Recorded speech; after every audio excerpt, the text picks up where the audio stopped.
So calculating everything, the total cost of applying to medical school for me came out to be $6,069.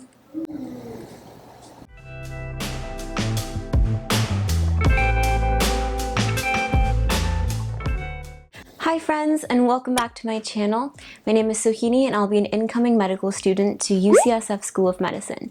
And today we're going to be talking all about money, specifically how much money it costs to apply to medical school. First, we have the MCAT, which has registration and study prep costs associated with it.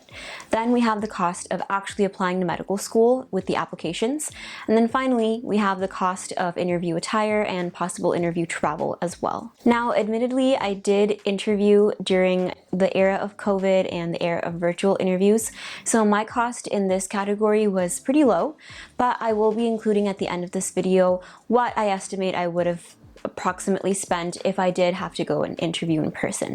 But before we start, I've always been very vocal about how elitist and classist this process can be, and so I have linked down below the fee assistance program. If you qualify, I believe you receive a reduction in the MCAT registration fee, you get a MCAT prep bundle benefit, you get a fee waiver for up to 20 schools, and I believe you also get the MSAR as well in order to make your school list. If you do qualify, I would really encourage that you check it out because it can bring all of these costs I will mention down quite a bit. So starting off, let's talk about the MCAT. So I purchased the 7-book complete review set by Kaplan, and it came with 3 practice exams, I believe flashcards, some other discrete practice questions, as well as the books themselves. I paid $170 for this entire set. I've included a link to the more updated version of this set from the Kaplan website down below. I just want to let you know that it is an affiliate link, so if you do purchase anything from the Kaplan store through that link, I'll get a small commission at no extra cost to you. I also purchased the online-only AAMC bundle.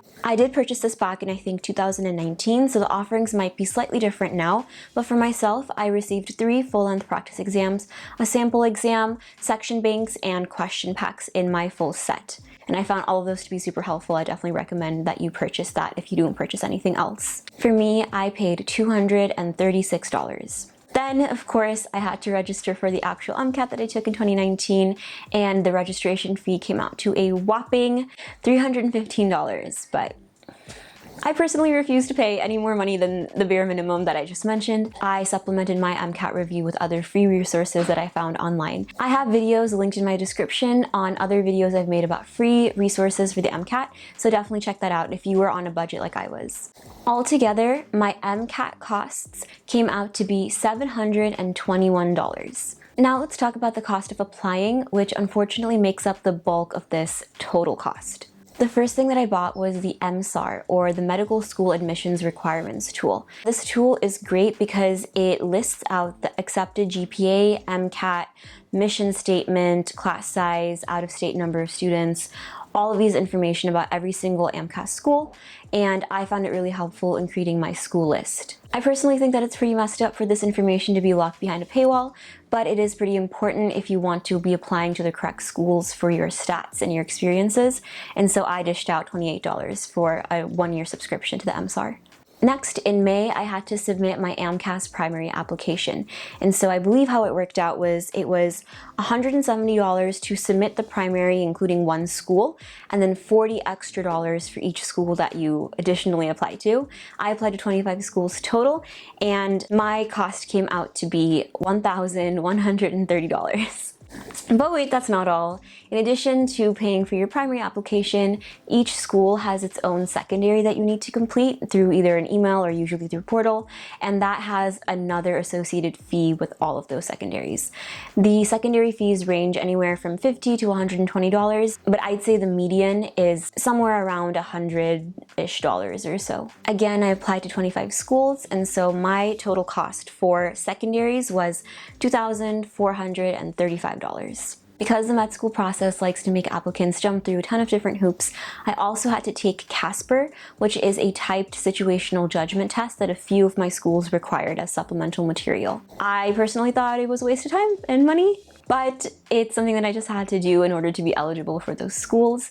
And so I ended up paying another $60 to send that score to 4 schools. I mentioned this in the past, but I also personally bought the Interfolio letter of recommendation service for 1 year, and that was another $48.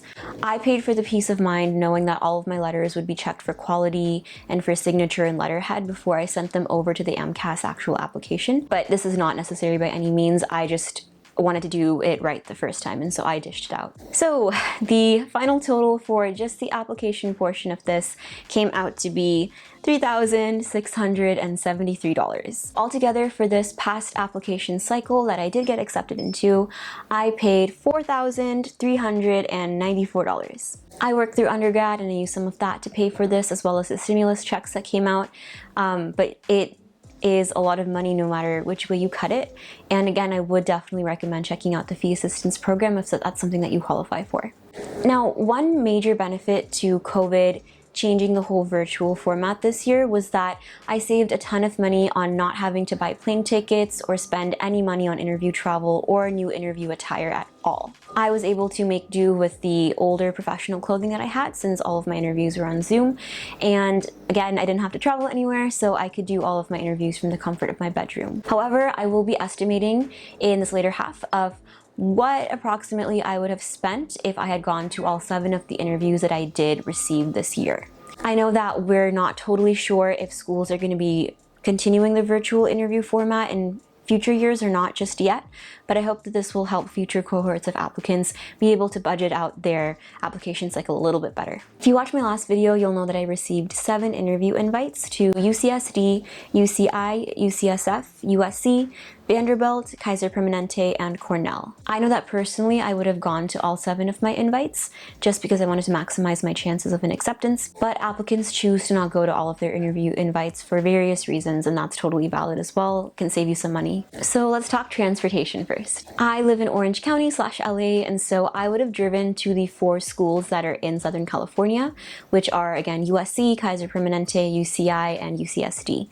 That would have saved me pretty much all the travel costs associated with it because I would have just taken my parents' car to go travel up there. Round trip tickets for San Francisco, if I timed it right, would be around $100, for Nashville around $250, and for New York around $350. Again, these are just estimates, but altogether I think transportation would have cost me around $700 for my interview cycle if it was in person. A conservative estimate for Ubers to and from the airport and just around the city if I needed to get places would be probably another $300 for those 3 cities that I didn't have my car in. Altogether, for my 7 interview invites, I would have spent probably around $1,000 in travel / transportation costs. So next, let's talk about lodging. I know that some med schools have programs where current med students offer up their couch for applicants to crash overnight for basically free. So an idealistic estimate for lodging would be around $0, which should be great, but I don't know if these programs are going to continue, and I don't know if they're offered at all of the schools that I got interviews for. And so if I was estimating around $75 a night for hotel rooms, and I was getting hotels for all 7 of my interviews, that would be around $525 for lodging. Finally, I would have to think about attire for the interview. For virtual interviews, I mentioned that I got by just fine with the professional clothing that I had already, but I know that I probably wanted to get a new fitted suit to make that solid first impression if I was an in-person interview. I think I probably would have made it work with probably like JCPenney professional clothing. They have some really great deals on there, and I'm estimating maybe like max $150 to get a new professional suit that would work for my interviews. Obviously, this part has the most leeway, and there are way more expensive options and way more budget-friendly options available than the thing I just mentioned, but for me, I think I would have paid around that. So in total, considering transportation, lodging, and attire, my in-person cost would have come out to be about $1,675 for those 7 interview invites that I received and would be going to. So calculating everything, the total cost of applying to medical school for me came out to be $6,069. Pretty much no matter how you look at it, that's thousands of dollars that an applicant may or may not have to shell out. And I just want to honor that everyone's journey in being able to save up for and pay for just the application process looks different, and again, just the fee assistance program and maybe any other outside resources can definitely bring these costs down. It's a tricky balance of obviously trying to save money and apply within your budget, but also applying widely enough and to the right schools with the right kinds of experiences and stats to be able to secure an acceptance, hopefully the first cycle, so you don't have to potentially reapply again and have to shell out thousands of more dollars for a reapplication cycle. Again, you can find videos on free resources for the MCAT, as well as other videos on the application process that I've tried to make very transparent about my own journey in hopefully helping you budget out your cycle and be able to have a really successful cycle your first application. Finally, if you watched my last video, you'll know that I'm hosting a 1,000 subscriber giveaway, and I am really excited to give away a few more free resources to whoever wins this giveaway. I will be giving away to one lucky subscriber the Kaplan MCAT flashcard set, as well as the Pre-Med Playbook Guide to the Medical School Application by Dr. Gray here on Med School Headquarters on YouTube. And hopefully these two resources will help both the MCAT and application journey for whoever does win it. All you have to do to enter is like this video, subscribe to my channel if you haven't already, and comment down below what you're most looking forward to in 2021. And please do include your Instagram and Twitter handle so I can DM you if you do win. Once I hit 1,000 subscribers, which seems like it's going to be really, really soon, which is exciting, I will be choosing one person and I will let you know if you do win. I'll be choosing a comment at random from either this video or my last video, and I'll DM whoever wins and give that away. I hope that sharing these costs made the process seem a little bit more transparent, and hopefully this helps you in creating a budget for your own future application cycle. Again, if you did find this video valuable at all, please give it a like. It helps my channel grow a lot, and subscribe if you haven't already for more videos like this on the med school process. I'm sending you lots of love and lots of good luck, and I'll see you in the next video. Bye.